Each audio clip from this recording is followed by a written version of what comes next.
Salut les amis, nous sommes toujours à l'EICMA 2025, mais je dois vous avouer qu'avec un petit pincement au cœur puisque la visite est en train de toucher à son terme. Et oui, toutes les bonnes choses ont une fin, d'autant plus que quand on va rentrer, on va en avoir des choses à dire et à débriefer, donc ça va être cool. Mais en attendant, je suis chez l'un des plus incroyables constructeurs de motos sur Terre, une marque qui n'a qu'un seul objectif: vous faire rêver à chaque fois que vous regardez, touchez ou montez sur l'une de leurs motos. Une marque qui n'a jamais eu aucun compromis, ni sur les matériaux, ni sur les performances, ni sur le prix d'ailleurs. On est sur vraiment une marque qui n'est pas pour le commun des mortels. Vous vous en doutez, vous avez vu la miniature, donc vous savez de qui je parle. Je suis actuellement chez MV Agusta les amis, et MV a fait une très belle annonce qui sera le point culminant de cette vidéo, vous vous en doutez. J'essaye de vous garder le plus longtemps possible avec moi, pour la rétention c'est très important. En attendant, avant qu'on commence la visite, n'oubliez pas de vous abonner à cette chaîne, d'activer votre cloche de notification. C'est à la fois la meilleure façon de me soutenir et puis la meilleure manière d'être au courant des nouvelles vidéos qui sortent sur la chaîne. Et on y va, c'est parti, rentrons dans une usine à rêve. MV Agusta à l'EICMA 2025, c'est parti. Alors, on va commencer avec des machines qui seraient presque communes, quelconques, avec ici des petites LXP Orioli, donc la Enduro Veloce telle qu'elle s'appelait avant, avant qu'on ait le nom final, c'était la LXP Orioli quand on avait découvert le projet. Une moto qui est destinée à venir un peu se mettre sur le segment peut-être d'une Desert X ou un petit peu cet esprit-là, mais toujours avec du MV Agusta dans l'âme, c'est-à-dire qu'on va avoir des éléments qui sont ultra premium, avec des fourches énormes, avec des étriers Brembo Stylema, de la techno, on a vraiment quelque chose qui est très cool. Regardez, celle-ci elle est vraiment prête à partir en voyage, avec des grosses valises latérales en aluminium bien costaud. Vous voyez qu'on a ici des détails de selle qui sont très jolis. On a également un bel écran TFT pour la technologie, avec une machine qui va beaucoup évoluer en ce sens.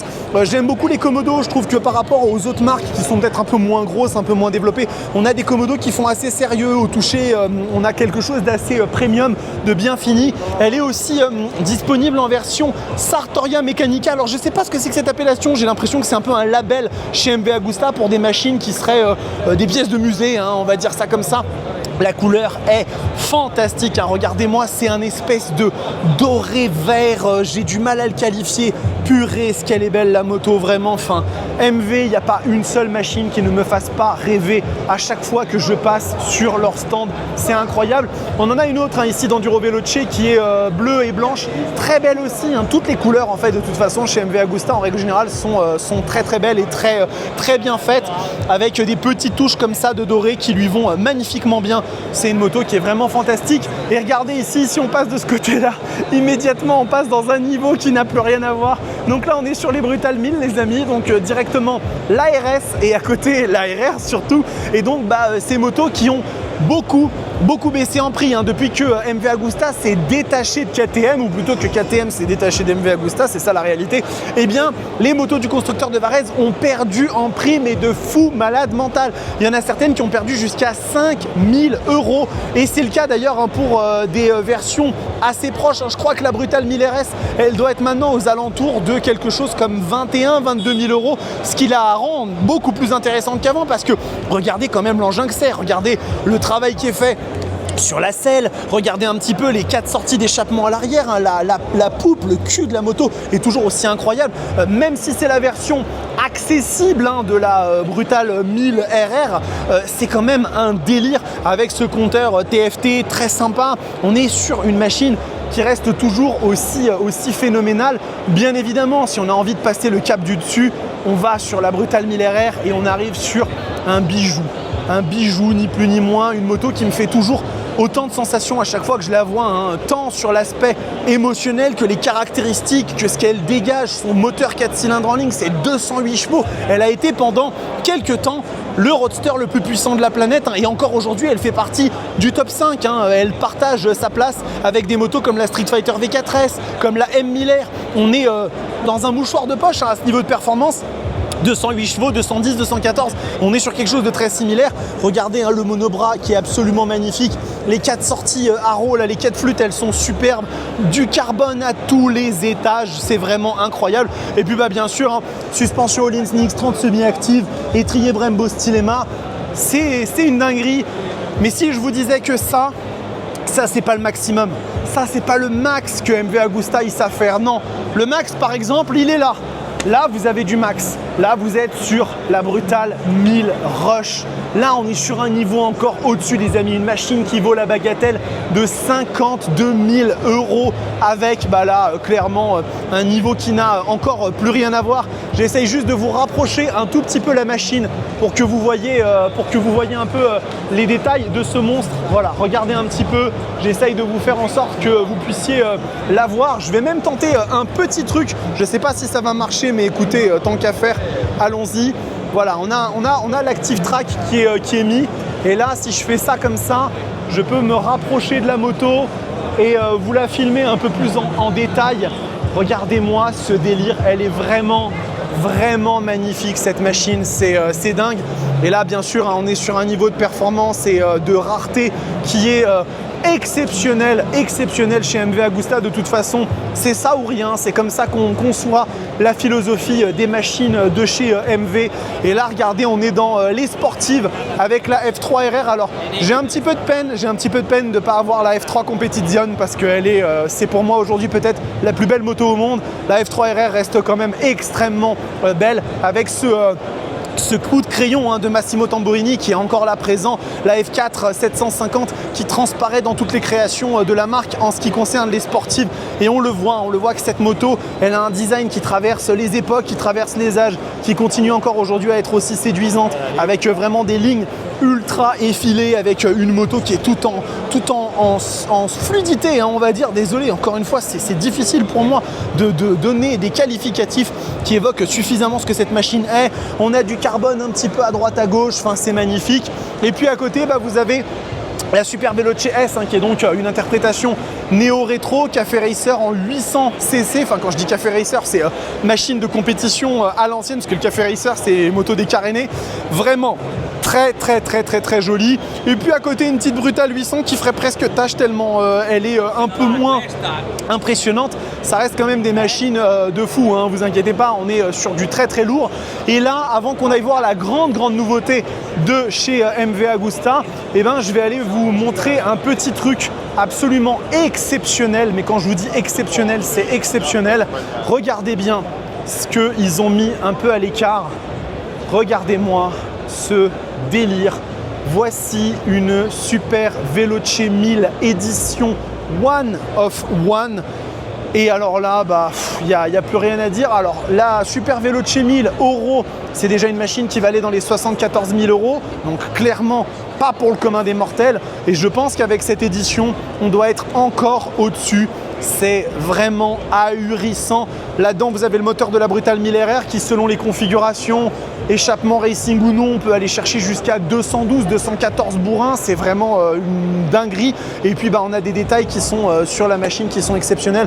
Regardez-moi la fourche Hollins avec le petit cache de disque qui est en carbone, bien évidemment. Il n'y a rien acheté. Même la jante arrière, je pense que ça doit être du carbone, ça doit être du Rotobox Bellet à mon avis sur cette machine. Ce qu'ils ont mis, la petite boucle, bien évidemment, en cuir par-dessus qui est phénoménal. Je ne veux pas savoir le prix de cette moto. Celle-ci, je ne veux vraiment pas savoir son prix. À mon avis, si on est un peu chanceux, ça doit dépasser les 100 000 balles. C'est extraordinaire. Vraiment extraordinaire. Je pense qu'il n'y a vraiment que MV Agusta qui sait faire des machines comme ça aussi dingues. J'ai l'impression qu'en fait ils sont pétés de la tête au département marketing et au département design, et en fait ils se mettent aucune barrière et ils font des motos comme ça qui sont juste exceptionnelles. Donc voilà, et maintenant on va aller voir bien évidemment le grand reveal, la grande annonce de MV Agusta à l'EICMA 2025. La voici, je vais vous la présenter. Elle est là, c'est la nouvelle Brutal 950 Evo. Alors ici, elle n'est pas Evo, elle est Oro carrément, parce que vous le savez, chez MV Agusta, quand on fait une nouvelle annonce de modèle un peu phare, on fait toujours une série Oro très limitée avec des équipements qui sont complètement dingues. Mais si on revient au fondement de cette machine, ce qu'elle va proposer, c'est un 3 cylindres de 950 cc qui développe, accrochez-vous, 148 chevaux. On est sur du très lourd en termes de performance. Ce sont vraiment des valeurs de super roadster équivalent GSX-S 1000, CB 1000 Hornet, SP et compagnie, mais dans une catégorie un petit peu plus premium, hein, si vous pouvez me permettre l'expression. Je ne sais pas combien celle-là peut valoir. En série euro, elle doit être extrêmement chère, hein, je pense très facilement à 20-25 000 balles. Donc forcément, il faut les sous pour se permettre de s'acheter un monstre pareil. Et regardez, je vais essayer encore un peu ma magie pour voir si ça fonctionne, de vous avancer jusque devant pour voir si j'arrive à vous choper ça. Mais j'ai l'impression que ça ne fonctionne pas. Ah si, ça y est, regardez. Je vais essayer de vous présenter un petit peu la moto comme ça pour que vous puissiez vraiment voir. C'est incroyable. Elle est magnifique. Elle est vraiment magnifique. Et donc comme vous pouvez le voir, on a sur la machine des équipements qui sont fous. Alors il y en a un sur lequel je voudrais vraiment attirer votre attention. Regardez un petit peu les étriers de frein. Ouais, ce sont des Hi-Pure les amis. On est sur du Hi-Pure sur cette moto. Alors, je ne sais pas si ce sera le cas sur la version finale commerciale Paoro, mais en tout cas là, vous êtes sur des étriers qui sont normalement dédiés à de la RS V4, de la Panigale V4, de la Street Fighter V4, donc des machines de plus de 200 bourrins. Et là, comme la 990 RCR chez KTM, on a mis les étriers les plus puissants, grand public chez Brembo. Hein. Je sais qu'encore une fois, vous allez un petit peu tiquer certains, mais voilà, la petite sortie à 3 branches, donc Terminioni, absolument phénoménal, le monobras. Il n'y a rien à acheter. Je pense que la technologie doit être aussi à l'avenant sur cette très belle machine. Écoutez, la seule chose que je peux espérer, c'est qu'on puisse un de ces quatre la tester et voir un petit peu ce que donne cette moto. En tout cas, voilà, je pense que c'est une bonne façon de commencer à arriver à la fin de l'EICMA. Oh là, excusez-moi, mais je crois que j'ai perdu un petit peu comme ça le tracking. Hein. Ce sont des choses qui arrivent, les joies de la technologie. C'est une bonne façon de commencer à arriver à la fin de l'EICMA. Je ne sais pas ce que vous en pensez, mais MV Agusta, ça reste quand même un énorme délire. Ce sont des motos qui véhiculent beaucoup de choses. Alors je le sais, elles véhiculent aussi beaucoup de pannes. Hein, je sais, hein, on est sur une marque qui est un petit peu plus tatillonne là-dessus, avec un réseau qui est un peu complexe, avec un SAV qui n'est pas toujours présent. Mais quand même, le design, les performances, les équipements, la finition, ça reste des machines hors normes et probablement uniques dans le monde de la moto. Donc ça me fait toujours très plaisir de vous présenter un stand MV Agusta. Et là les amis, il me reste deux marques à faire et là après je give up, j'abandonne parce que je commence à être totalement vidé, comme certains ont pu le voir dans les vidéos. La batterie commence à être très basse.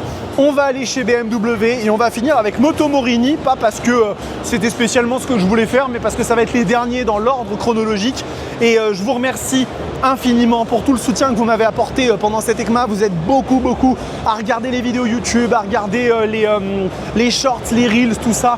Ça a été encore un carton cette EICMA, donc aucune raison que ça s'arrête là et on va reprendre l'année prochaine de plus belle. Et en attendant les amis, on va se retrouver très vite pour la suite des événements. Merci pour votre soutien. Prenez soin de vous, kiffez vos bécanes. Ciao!